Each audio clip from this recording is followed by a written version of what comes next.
adorando a Deus com os nossos jovens e com a igreja na beleza de sua santidade. Agradeço a Deus por tudo quanto Ele é. Agradeço a Deus em saber que todos os presentes estão gozando de uma perfeita saúde espiritual. Quem diz amém, meus irmãos? Eu quero pedir aos irmãos que abram as suas Bíblias. Vamos à meditação da poderosa Palavra de Deus. Já temos vivenciado os louvores entoados a Deus, as orações, e podemos dizer que o clima espiritual está muito bom e pode melhorar. Quem diz amém, meus irmãos? Porque Deus aqui está. Quem crê que Deus está na casa, levante a mão e dê uma glória a Deus. Importa que você seja um adorador por excelência. Adorar o Pai independente de qualquer coisa. Você veio aqui para adorar. Quem diz amém, meus irmãos? Independente de qualquer coisa, você veio aqui para adorar. Meus amados, fui ciente ontem à noite da responsabilidade de poder aqui estar. E estive pedindo a Deus em oração o que falar para os meus amados irmãos. E sentir na consciência que Deus me impelia a ler este capítulo 1 do livro do profeta Jeremias, ditado por Jeremias e escrito por seu servo, fiel secretário Baruque. Nós podemos perceber de forma biográfica concernente a Jeremias, que o nome de Jeremias no hebraico é Irmeia, e no latim é Jeremias. E não se sabe ao certo a definição do seu nome, mas alguns dizem que ele significa aquele que Jeová exalta, ou aquele que Jeová eleva, ou aquele que Jeová faz nascer. Jeremias era filho de sacerdote, capítulo 1, versículo 1 vai dizer, por nome de Uquias. Ele havia nascido e crescido em uma aldeia sacerdotal por nome Anatote, que ficava entre 5 e 6 quilômetros a nordeste de Jerusalém. Jeremias era hebreu de sangue, e ele viveu nos tempos dos reis Josias, Joacás, Joaquim e Sedequias. Diz alguns estudiosos que Jeremias nasceu no ano 680 a.C., 650 a.C., e morreu no ano 587 a.C. E também sabe-se que Jeremias, ele foi levantado por Deus em um tempo muito difícil. É bem verdade que Deus, ele havia dado uma promessa que estava com seu servo, com o profeta Jeremias, mas, meus amados irmãos, Jeremias viveu uma vida tão difícil, que um certo autor, chamado Farley, ele diz que nunca se impôs sobre um mortal um fardo tão esmagador como se impôs na vida do profeta Jeremias. Ele foi orientado por Deus para não casar, para não ter filhos. Ele foi odiado e perseguido por seus vizinhos, por seus irmãos biológicos, pelos reis, com exceção a Josias, pelos sacerdotes, pelos príncipes e pelas pessoas comuns. Mas ele sabia que Deus estava com ele. Tanto é que, quando nós meditamos no capítulo 1, nós podemos ver quando Deus diz: antes que te formasse no ventre, eu te conheci, e antes que saísse da madre, te santifiquei, e as nações te dei por profeta. O interessante é que Deus faz Jeremias entender que ele já ouvia, mesmo quando Jeremias estava na inexistência. Porque ele diz: antes que Jeremias fosse gerado no ventre da mãe, ele já era conhecido do Senhor. Meus amados, esse Deus tão maravilhoso, que é o Deus que chamou Jeremias, ele é o único Deus que conhece o que está na inexistência. Não tente aplicar sua mente em uma coisa como esta, porque você não vai entender. Deus vê o que você não pode ver. Quem diz amém, meus irmãos? Nós podemos observar em várias passagens da Bíblia. Gênesis, por exemplo, capítulo 1, quando nada existia e simplesmente Deus dizia: haja luz, haja água, haja estrelas, haja dia, haja manhã, haja noite. E na forma em que Deus estava dizendo, tudo ia acontecendo. O apóstolo Paulo, escrevendo aos Romanos, capítulo 4, versículo 17, ele diz que Deus chama as coisas que não são como que já fossem. Quem diz amém, meus amados? O apóstolo Paulo, em sua primeira carta aos Coríntios, no capítulo 1 e no versículo 28, ele diz que Deus pega as coisas que não são para confundir as coisas que são. Esse Deus é tremendo, esse Deus é poderoso. E eu entendo que há três coisas interessantes quando Deus diz: antes que eu te formasse no ventre eu te conheci, e antes que você saísse da sua mãe eu te santifiquei. Ou seja, eu te escolhi, eu te consagrei, eu te separei para ser o meu profeta, e as nações eu te dei por profeta. Quais eram as nações daquela época? Eram algumas, por exemplo, o Egito, a Filístia, Moabe, Edom, Amon. Aí vem também a nação da Síria, a nação de Elão, e também tem a nação, meus amados irmãos, babilônica. E Deus estava dizendo a Jeremias: eu dei a você as nações por profeta. Mas o interessante é que quando Jeremias acaba de ouvir estas palavras, mesmo sabendo ele que tais palavras haviam saído da boca do Deus eterno, do Deus imortal, do Deus grande, do Deus todo-poderoso, o homem agora diz: ah Senhor, eis que eu não sei falar, porque eu sou uma criança. Irmãos, o homem ficou atemorizado, o homem ficou estarrecido pela forma da sua chamada, mesmo sabendo ele que quem havia lhe chamado era um Deus grande, que quando chama se responsabiliza para abençoar, para fortalecer, para capacitar e para usar na sua obra na face da terra. Mas o homem ficou atemorizado, e ele disse que não sabia falar porque era uma criança. Mas na verdade Jeremias não era uma criança. Se bem que no hebraico a palavra Naá pode significar criança, adolescente e adulto. Mas nesse sentido, Jeremias tinha aproximadamente 23 anos de idade. Agora, porque o homem replicou e tentou se isentar da chamada divina? Primeiro, porque Jeremias sabia do compromisso árduo que ia enfrentar. Segundo, ele sabia que as nações não eram qualquer uma, principalmente a nação de Judá, porque Jeremias foi levantado por Deus para profetizar durante os 40 anos ao reino do sul, a nação de Judá.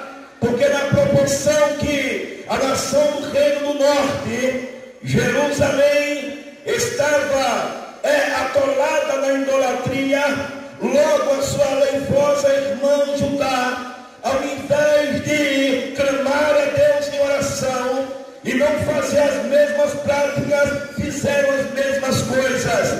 E Deus não mais suportava. Deus havia resolvido que tinha que intervir, que tinha que fazer alguma coisa. O Deus do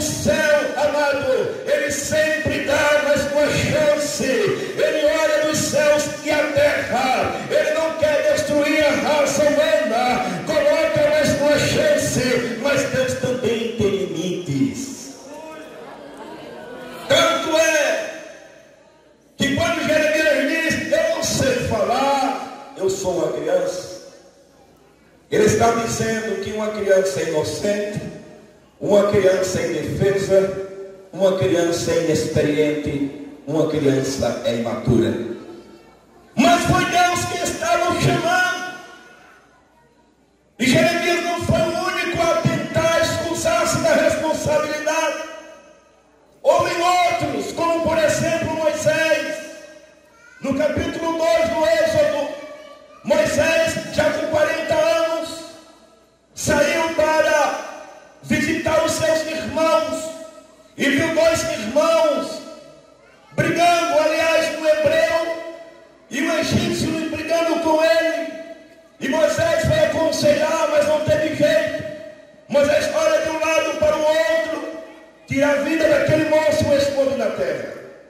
No dia seguinte, Moisés foi novamente, e observando dois irmãos hebreus discutindo, foi conversar com o injusto. Mas o injusto disse: quem te colocou como juiz entre nós? Quer me matar-me como fizeste com aquele egípcio? E Moisés fugiu do Egito e foi habitar nas terras de Midian. Quando no capítulo 3 está Moisés com o rebanho atrás do monte Horebe, e sobe ao monte, e quando ele lá está, ele contempla um sassal ardendo em chamas sem se consumir, e uma voz grita do meio do fogo: Moisés, Moisés, tire a sandália dos teus pés, porque o lugar em que estás é terra santa.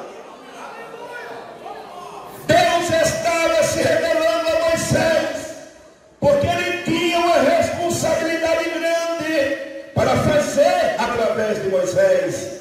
Mas acontece que Deus agora mostra duas maravilhas a Moisés. No capítulo 4, Deus pergunta a Moisés o que é que ele tem na mão, e ele diz: uma vara. E Deus diz: Moisés, coloca no chão, e a vara se transforma em cobra. Depois ele diz: Moisés, pega pela cauda, e a cobra volta a ser vara. O segundo sinal, Moisés coloca a mão no teu peito. Quando Moisés coloca, quem tira a mão estava branca como a neve. Depois coloca novamente, e quem tira a mão está curado. Deus estava dizendo: Moisés, certamente eu serei contigo para libertar o meu povo da opressão de Faraó. Mas irmãos, Moisés chega a dizer: Senhor, eu sou pesado de boca, eu não sou eloquente nem de ontem, nem de ontem. E Deus disse: Moisés, quem fez a boca do homem? Ou quem fez o mudo? Ou quem fez o surdo? Ou quem fez o cego? Não fui eu. Vai, porque certamente eu serei com a tua boca. Diga após mim: o Deus que manda. Mais uma vez: o Deus que manda também se responsabiliza. Agora diga aos seus irmãos: quando Deus mandar, diga aos seus irmãos se puder, quando Deus mandar, vá, ele se responsabiliza. Que diz amém, meus irmãos? E Deus diz: Jeremias, não digas eu sou uma criança, porque aonde eu te mandar, irás, e o que eu te mandar falar, dirás. Não temas diante deles. A palavra temor na Bíblia tem dois sentidos. Primeiro, medo. Segundo, respeito a Deus e as coisas sagradas. Neste caso, Deus disse literalmente para Jeremias: não tenha medo. Vão se levantar contra você, mas eu estou com você e não vou permitir que nenhum mal lhe aconteça, Jeremias, porque eu estou contigo.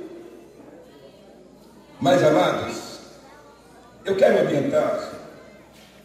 O Senhor estende a mão, versículo 9, e toca na boca do profeta Jeremias e diz: vê, eu tenho colocado as minhas palavras na tua boca.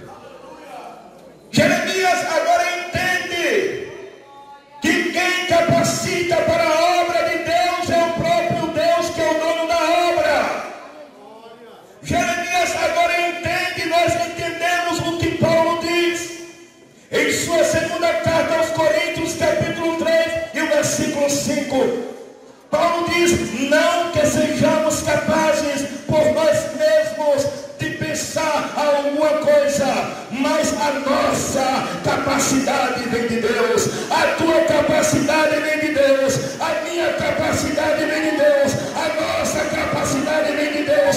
Você canta porque é Deus quem te capacita, você prega porque é Deus quem te capacita, você é o que é porque foi Deus quem te capacitou. Aleluia. Mas, irmãos, é muito lindo aqui o versículo de número 11, quando Deus pergunta, Jeremias diz: ainda veio a mim a palavra do Senhor dizendo: que é que fez Jeremias? Escute. E ele diz: eu vejo uma vara de amendoeira.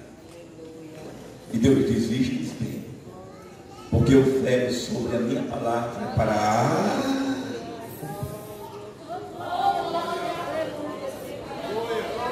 Isso é muito forte, isso é muito interessante.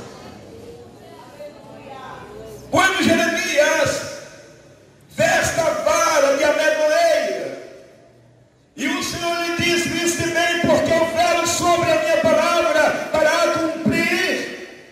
Tem alguns pontos que vale a pena, de forma rápida, nós podermos estudá-los. Primeiro, a amendoeira era a primeira árvore na primavera a brotar suas flores.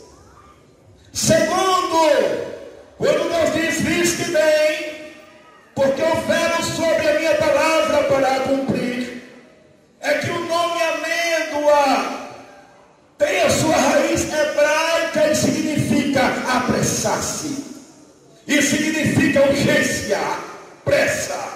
Deus estava dizendo a Jeremias, como está dizendo a nós nesta noite: eu tenho urgência, eu tenho pressa em cumprir a minha palavra através da tua vida. Olha a sombra no ventre, aquele canta basterianda. Eu quero te dizer o que está na Bíblia: que o Deus que promete é o Deus que faz. Deus tem pressa, diz na sua palavra, em fazer com que a sua palavra se cumpra na vida do seu povo aqui na terra.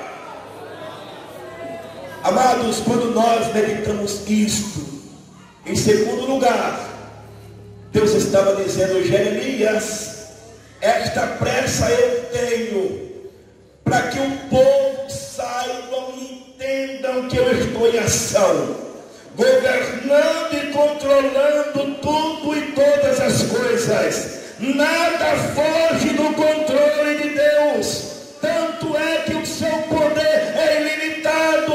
Louvado seja Deus. O apóstolo Paulo vai dizer no capítulo 11 aos Romanos, versículo 33 ao 36: ó profundidade das riquezas, tanto da sabedoria como da ciência de Deus, quão insondáveis são os seus juízos e quão inescrutáveis os seus caminhos.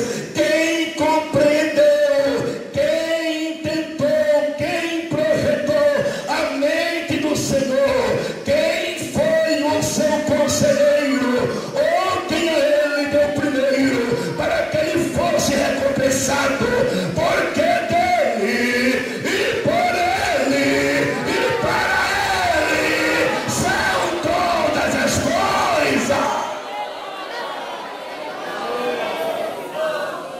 eu velo, Jeremias, sobre a minha palavra.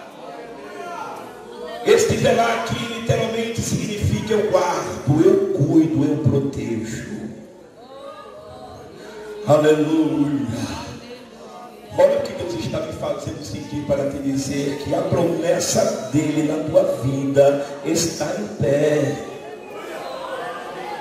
Que o que ele te disse, se não se cumpriu, vai se cumprir. Agora tem uma coisa: a pressa de Deus pode ser agora ou daqui a algum tempo. Por que, presbítero Marco Dias? Porque quando você observa no versículo 13, o Senhor pergunta: o que é que vês? Segunda vez, ele disse: eu vejo uma panela a ferver, cuja face está para a banda do norte. Deus estava dizendo que os babilônios brevemente iam invadir Jerusalém, que era vizinho, e também ia invadir Judá, que era o reino do sul. Mas, amados, o interessante é que esta promessa, ou esta profecia, se cumpre 20 anos depois que Deus havia falado. Agora, por que esse tempo todo, presbítero Marcos? Vamos lá. É que Deus ainda queria dar mais uma chance à nação de Judá e de Jerusalém. E de acordo com o passar do tempo, o povo teve tempo para se arrepender dos seus pecados e lançarem-se aos pés do grande Deus Jeová. Mas na proporção que o povo não quis, 20 anos depois, o livro vai fechar nos mostrando a tomada de Jerusalém, do templo e a destruição. Mas o Deus do céu, amados irmãos, é um Deus que não se deixa escarnecer. Ele dá tempo, ele dá mais uma chance. Ele quer renovar as promessas, ele quer firmar a sua aliança, mas depende de nós também. Como é que eu estou para receber aquilo que Deus diz: eu quero te dar, e é para já? Eu quero te dar, mas não é agora. Porque, irmãos, escute. Observe que quando você for pedir a Deus, tenha consciência que você não deve exigir e nem colocar Deus num canto da parede para Ele te dar. Saiba como pedir e saiba muito mais ainda esperar. Se você tem certeza que Deus fez a promessa, você não vai fugir do lugar em que você está. Se você tem certeza que foi Deus quem te colocou nesta posição, neste lugar, você não vai se mover daí de onde você está.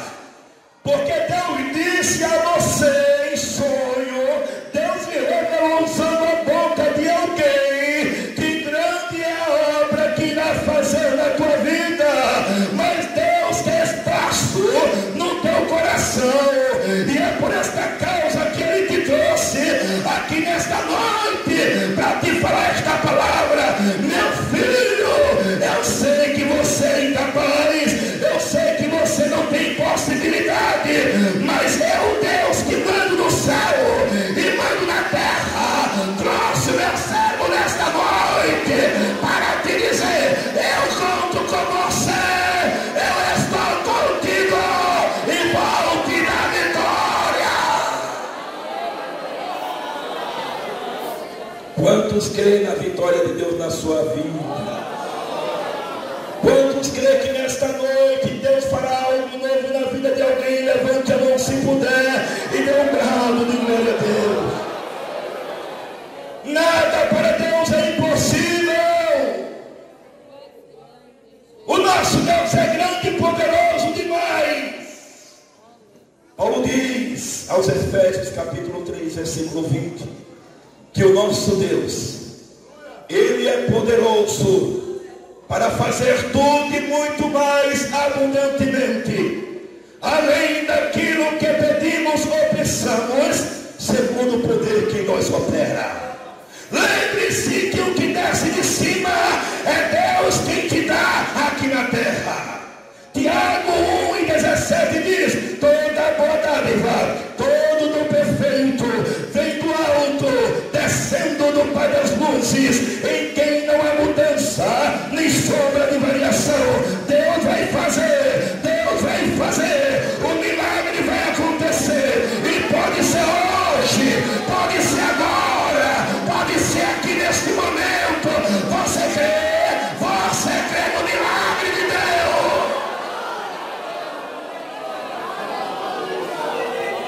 você crê com a presença do nosso querido pastor Samuel, vem aqui à frente e receber uma oração. Ale sombra no ventre aqui me canta basterianda.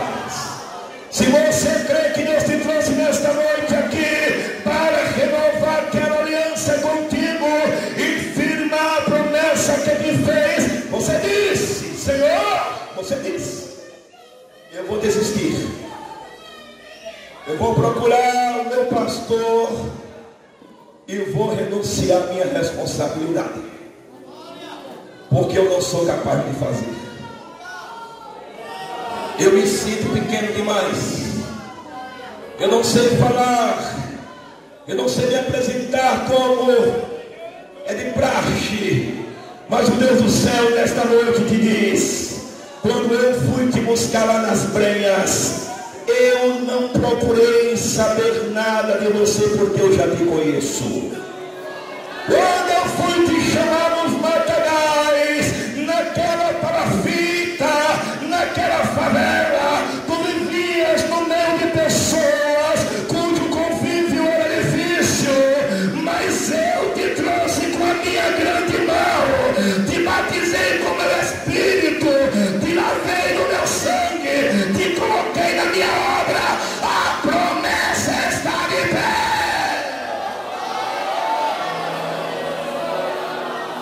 Vem receber uma oração em velocidade. Vem aqui, eu quero uma promessa, presbítero. Eu quero uma cura nesta noite. Eu quero uma renovação espiritual. Eu cheguei aqui fraco na fé, cambaleando na vida espiritual. Eu cheguei aqui sem saber o que fazer. A minha mente está mais de 1000. Eu estou aqui, mas a mente está distante. O meu coração não consegue sentir mais as promessas de Deus. Vem aqui agora em nome do Cordeiro. Em nome de Jesus, vem agora receber a promessa. Pode cantar, irmãos, por favor. Renova-me, Senhor Jesus. Canta. Renova-me, Jesus. Renova nessa noite. Renova promessas. Renova promessas. Vem. Renova promessa, Jesus. Firma este coração que o Senhor é com ele. Ele não vai desistir. O Senhor falou, o Senhor é poderoso para cumprir, ó Pai. Deus, faz-nos entender que o que tu tens para nós é bem maior do que nós possamos imaginar. Faz com que entendamos nesta noite que o teu mistério é muito grande na vida da gente. Faz-nos entender nesta noite que a tua promessa é muito grande. É promessa de paz e não de morte. É promessa de cura. É promessa de bênção. É promessa de portas abertas. É promessa de confirmamento. É promessa de renovação. É promessa de batismo. É promessa de cura. Vai recebendo aí. Vai orando, vai clamando, vai pedindo. Deus está aqui, Deus está no ambiente. Eu posso sentir a sua presença. Nós estamos sentindo que Jesus está aqui. Olha só o ventre aqui no canto da estrela.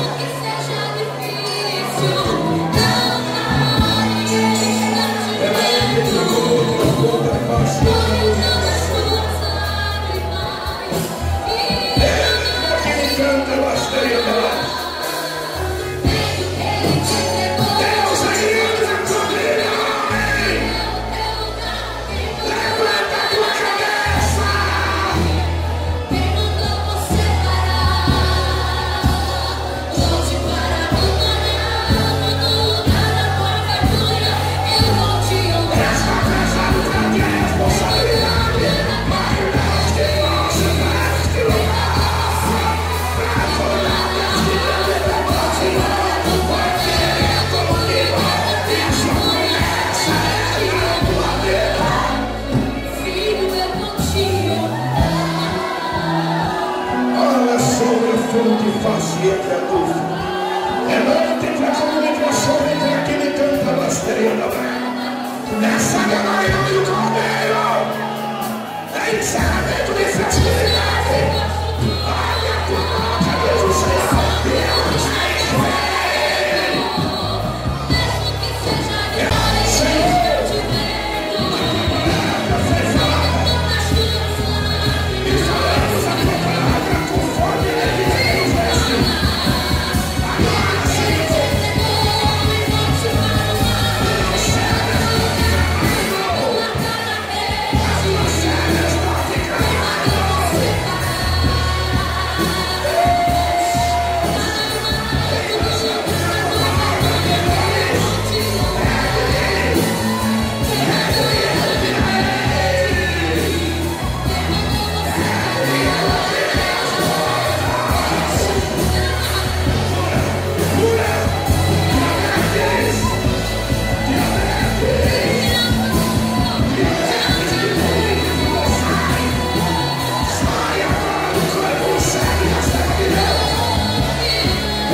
gostaria da live. Essa daí, jovem. Essa é a tua porção.